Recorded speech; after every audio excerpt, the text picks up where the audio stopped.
Albert Ojwang, DIG Eliud Langat, and his driver and other officers were at Karura forest in the last hours of the late Ojwang. This is the very latest revelation which has come out just a few hours ago, on the same day that something is happening in Parliament that demands the attention of the entire country. Finance Bill 2025 is being presented in Parliament, read in Parliament. Today, the same day, a newspaper called The Star has broken this very sensational story that will definitely just add to the tensions, the already mounting tensions, over the Albert Ojwang saga. Drama, bin drama, Arab drama, ole drama, side drama, asi drama, zote pamoja.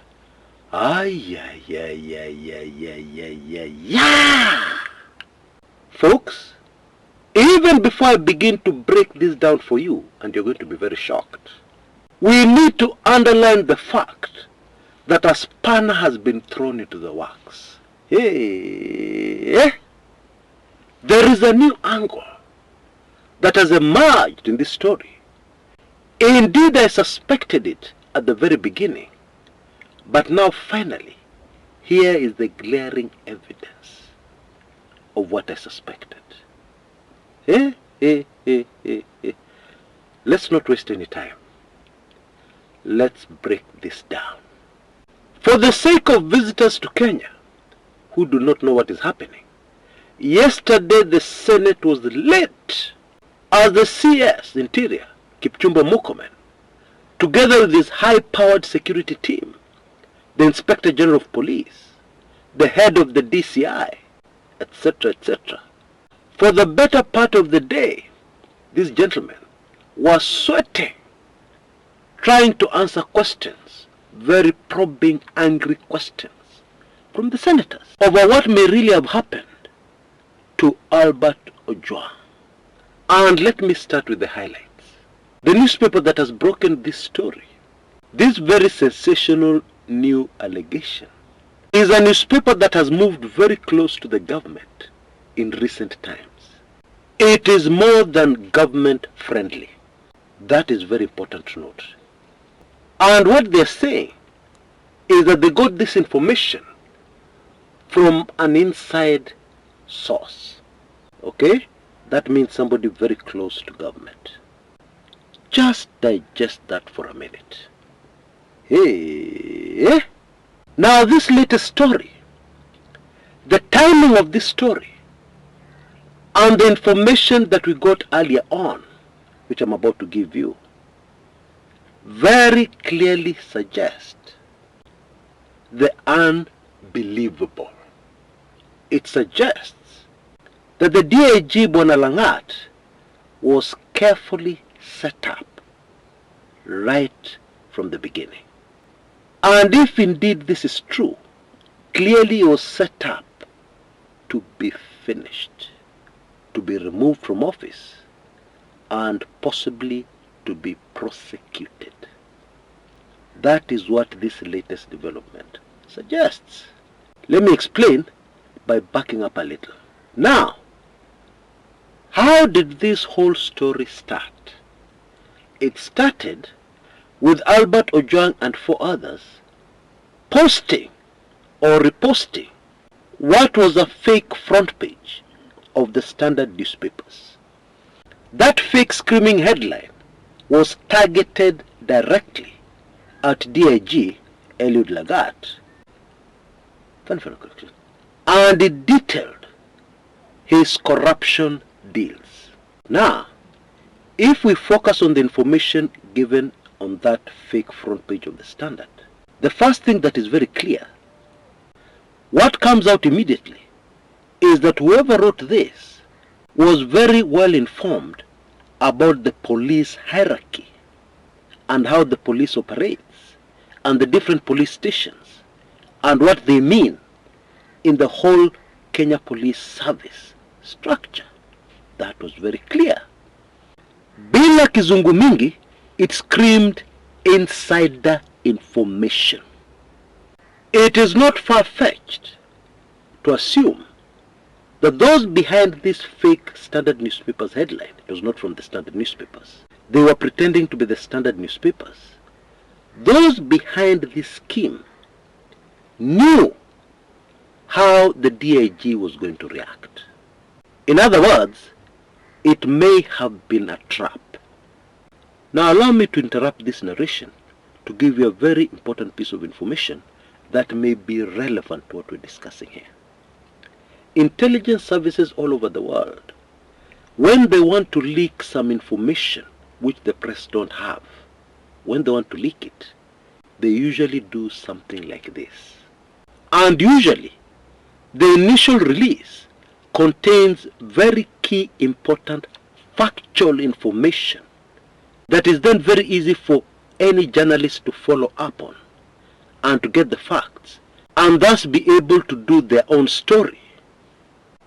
Of course, many times, the same intelligence service offers help, allowing leaks here and there, so that ultimately the whole story comes out to the public. That is what usually happens, okay? Just put that at the back of your mind and let us continue. So, Bwana Eliud Langat quickly targeted the 5 people who had shared that fake story. I want to believe that the main objective here was to get to the real source of that fake newspaper headline. And if indeed this was the case, and this whole job was done by professionals, that would have been a mission impossible, even for a senior cop. I'm sure you get me. Obviously, the initial source covered their tracks or even framed somebody else. Actually, there are too many telltale clues that scream loudly that this may have been a setup, this may have been a trap. For instance, the officers who went to pick up Albert Ojwang, as we said in an earlier video, gave too much information. They even mentioned Eliud Langat's name. That is not normal. That does not usually happen. Telltale clue number 2. After Albert Ojwang had been worked on and he was in very critical condition, the officers did something very strange and something that they have never done in the past in operations of this nature. They took him to a police station. Think about that. Why would they want to do this? What has happened in the past? What have they done in the past? Usually, huyo mtu anatupwa mahali kwa msitu. Yeah, many times they are never found, other times they are found, and sometimes they usually take them straight to the morgue. But here, strangely enough, they took him to a police station and insisted on him being admitted to that police station.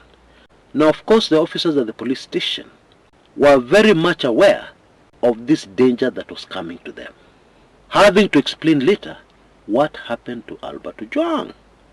And they really resisted, but finally they overruled when they were told orders from above, and probably somebody's name was mentioned, and therefore the police had no option but to comply. Now, add to that this latest development, where somebody comes out with an article that is very detailed on what exactly happened. And not only that, it puts the DIG on the scene of the crime together with this driver. Do you think all that is a coincidence? I don't think so. Now, please don't get me wrong. I know right now people are very emotional. I am not defending anybody. Let me repeat that. I am not defending anybody. What I am doing is opening your eyes to what is happening here. You know, sometimes somebody on the inside can decide to play the role of a good cop or even a good guy. You know, we're all human and we have something called a conscience. It is possible that somebody may have seen what some people are doing and he felt, no, my conscience can't take this anymore. This is too much. I'm going to expose these people. And therefore they decided to set up a very well laid trap. The whole objective being to expose this person and to completely finish them. And in that way, to stop the evil that was going on. That is a possibility. So please, let's put our emotions aside for a minute and instead we put on our thinking caps. That is a very high possibility in this instance. Except there is one more disturbing thing that comes into play. And that is the Finance Bill 2025, which is being read in Parliament right now as I make this recording. Isn't this the perfect thing to divert the attention of the nation away from that finance bill? I believe so. And this adds to the mystery of what is really going on here. Okay, because you have to consider all the facts. You cannot force the facts to support your narrative. I never do that as a journalist. I just give you the facts. And even where the facts seem to contradict the other information I've given you, I will still give it to you. And this is exactly what I'm doing here. That is what deepens the mystery. Because obviously, there are people who seem to want to divert our attention away from the Finance Bill 2025. We know the government has been very jittery about this one, especially after the fate of the Finance Bill 2024, which led to the storming of Parliament by the Gen Zs on June 25th, 2024. We all remember that. And therefore it would make perfect sense for somebody to use this to divert the attention away from that finance bill.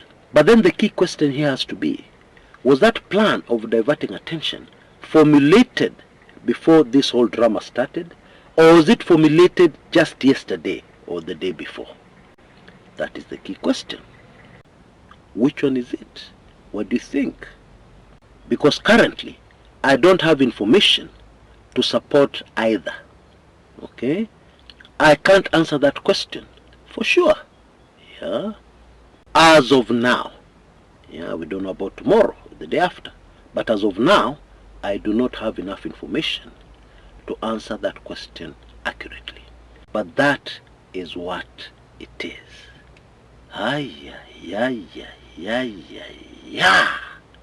And so, now, in my opinion, the fate of the DIG is sealed. But before I tell you how, here's some interesting information about another video on this channel.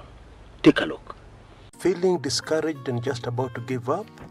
There was a time that the nation of Japan was in precisely that situation. But their turnaround was so spectacular that many people find it difficult to believe that a nation that is so rich today was very desperate not too long ago. Their main secret was in a killer strategy known as creative imitation. This is where you copy an idea and make improvements. The Chinese are using exactly the same strategy today, but focusing on making their products as cheap as possible. The great news is that you too can use the same strategy to change your situation in a very spectacular way. Watch the video now on the Kumekucha Chris channel on YouTube, which not only gives you more information, but reveals where you can get tried and tested ideas to copy immediately. Now, in case that is something that interests you, get details in the description area of this video on YouTube. The link to that super fascinating video that will help you cope with the terrible times we live in. I need to emphasize there is no catch. The video is free to watch. Just get the link, and then when we're done here, you can take a look at it. Right, let's proceed. In the Senate yesterday, the government was sweating. The government was on the spot. And one major question kept on coming up that the government was not prepared to touch on let alone answer. And it is the following. This whole saga started with DIG Langat. He was the complainant. He's the one who sent the officers to pick up Albert Ojwang. Where was he? What was his statement? Why was he silent?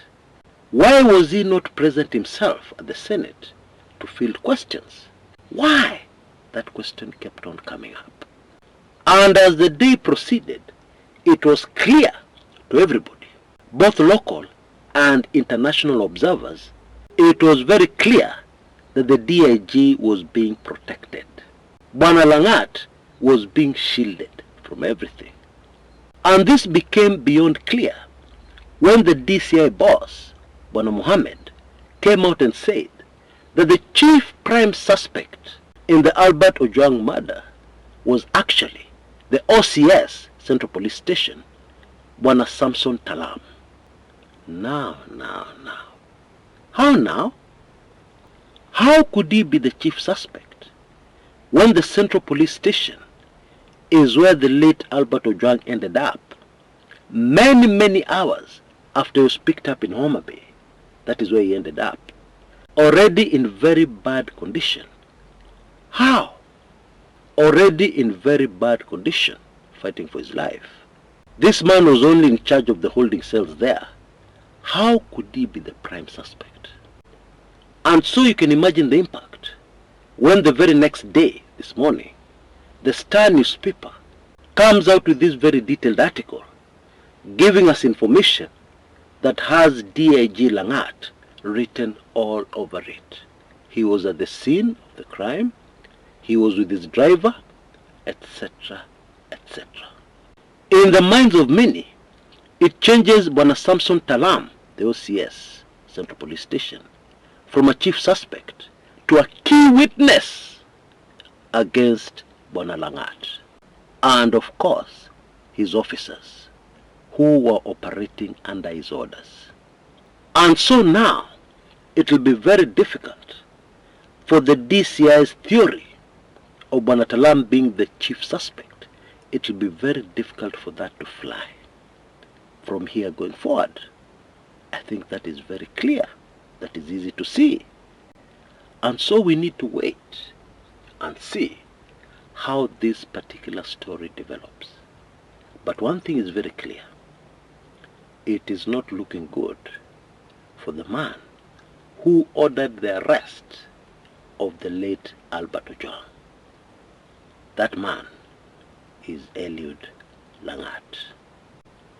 It is not good news for him. It is not looking good for him. What about Finance Bill 2025? I can hear somebody asking. Well, in this case, we have no option but to deal with both issues at the same time. At least we can try and do some multitasking. Can we not? Because both issues are equally important. The Albert Ojwang Manenos is about the pandemic of young Kenyans losing their lives in the country. That is very important. But the other one, Finance Bill 2025, is also about killing Kenyans slowly, by squeezing the life out of their payslip. So both are equally important, in my view. Now, this is the last call for the most sensitive special report I've ever produced. You can see details on the screens right now.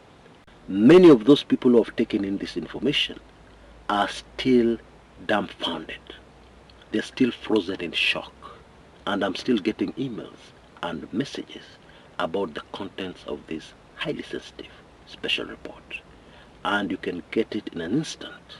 All you need to do is M-Pesa Kenya shillings 2,999 to that number you see on your screens. And please remember to text me your email address immediately after you've made payment, or even send me an email so that I can get this special report to you quickly, as well as all the other previous highly sensitive special reports I have ever produced. Yeah, I can assure you that package is quite something. Until next time, this is Chris Kumekucha.